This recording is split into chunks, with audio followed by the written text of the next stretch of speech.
Fourier transform of f of x. F of x is equal to 1 when mod x is lesser than 1. F of x is equal to 0 when mod x is greater than 1. Hence, evaluate integral 0 to infinity sin x by x dx. Okay, why இப்போ சொல்யூஷனுக்கு போய் Fourier transform கண்டுபிடிக்கிறதுக்கு Fourier transform formula எழுதணும். So, Fourier transform f of x. F of x is equal to f of s is equal to integral minus infinity to plus infinity f of x e power sx dx. Okay, so நான் இப்போ Fourier transform கண்டுபிடிச்சிட்டு இந்த f of s ஐ எடுத்து நம்ம வந்து inverse Fourier transformல substitute பண்ணலாம். இந்த f of s ஐ எடுத்து inverse Fourier transform. So inverse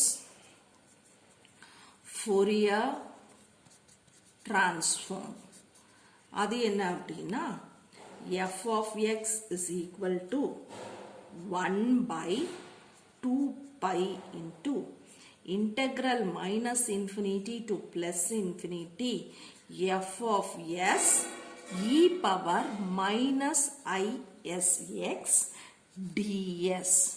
So Fourier transform la கண்டுபிடிச்ச f of s ஐ எடுத்து inverse Fourier transform ல இருக்கிற substitute பண்ணி we have to find this result.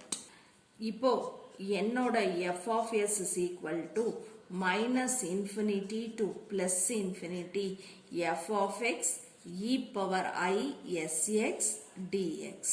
Okay, நமக்கு இப்போ வந்து இப்போ நம்ம கிராஃப் வரைஞ்சோம் அப்படின்னா இது சென்டர்னா நமக்கு என்ன கொடுத்துருக்காங்க, நமக்கு mod x ஒன்று வந்து லெஸர் தேன் 1, mod x இன்னொன்று வந்து கிரேட்டர் தேன் 1. ஸோ இங்கே வந்து -1 +1 போட்டோம்னா this is the area where our x survives. So இங்கே தான் நம்ம எக்ஸ் இருக்கும். So lesser than greater than வரதுனால we are going for this and we are splitting the limits. So, now limit split பண்ணும்போது minus infinity to minus 1 f of x e power I s x dx plus minus 1 to plus 1 f of x e power I s x dx. Okay, இது வந்து இது கூட வருது. Okay, இந்த graph கூட plus 1 to infinity f of x e power I s x dx. So இப்போ நான் வந்து இன்ஃபினிட்டி சப்ஸ்டியூட் பண்ணேன் அப்படின்னா இப்போ வந்து எனக்கு வந்து இன்ஃபினிட்டி சப்ஸ்டியூட் பண்ணேன்னா இந்த டேர்ம் வந்து 0 ஆகிடும், அதே மாதிரி இந்த டேர்மும் வந்து 0 ஆகிடும். இந்த ஒரே ஒரு டேர்ம் மட்டும்தான் இருக்கும். So this is equal to infinity minus 1 to plus 1 f of x e power I s x dx. ஓகேவா? ஸோ என்னோட x ஓட வேல்யூ வந்து f of x வந்து 1. So -1 to plus 1 e power I s x dx. ஓகேவா?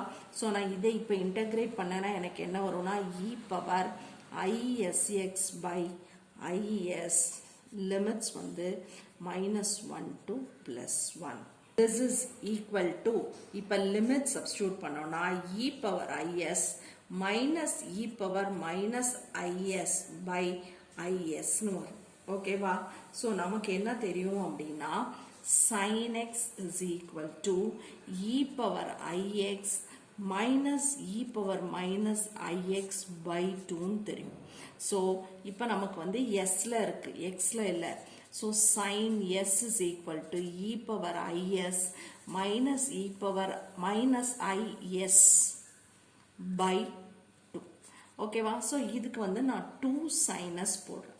So this is equal to 2 sin s by s. So என்னோட f of s is equal to 2 sin s by s. இப்போ now we go for inverse Fourier transform. Okay, so inverse Fourier transform என்ன?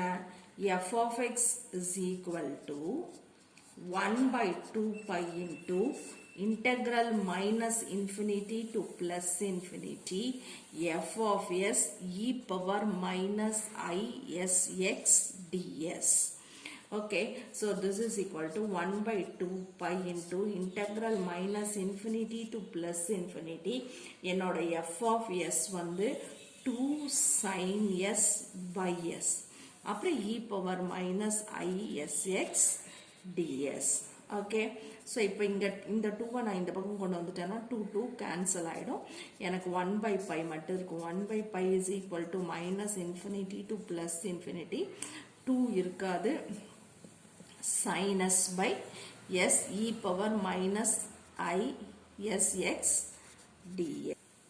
Put x is equal to 0. அப்ப எனக்கு என்ன வரும்னா 1 is equal to f of 0 இல்லையா 1 by pi into integral minus infinity to plus infinity sin s by s ds.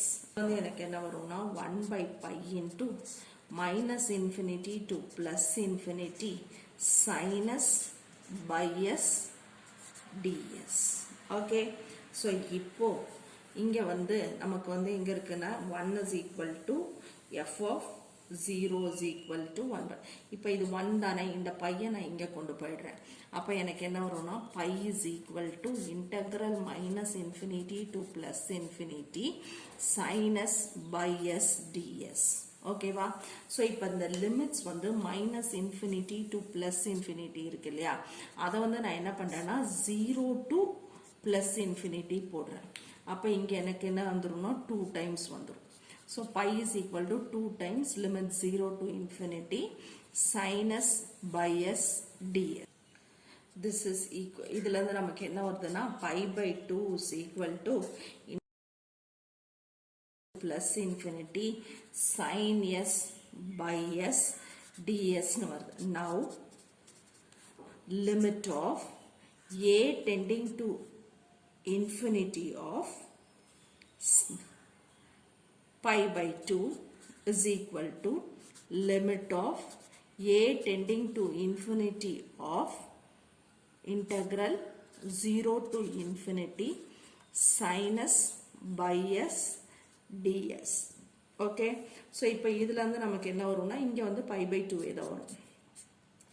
Pi by 2 is equal to limit of a tending to infinity of integral 0 to a sin s by s ds. ஏன்னா நமக்கு a tending to infinity அப்படின்னா நம்ம இன்ஃபினிட்டியை வந்து a வா change பண்ணிக்கலாம். ஓகேவா? So now change s to x. அப்போ இப்போ நமக்கு என்ன வரும்னா pi by 2 is equal to limit of a tending to infinity of integral 0 to a sin x by x dx.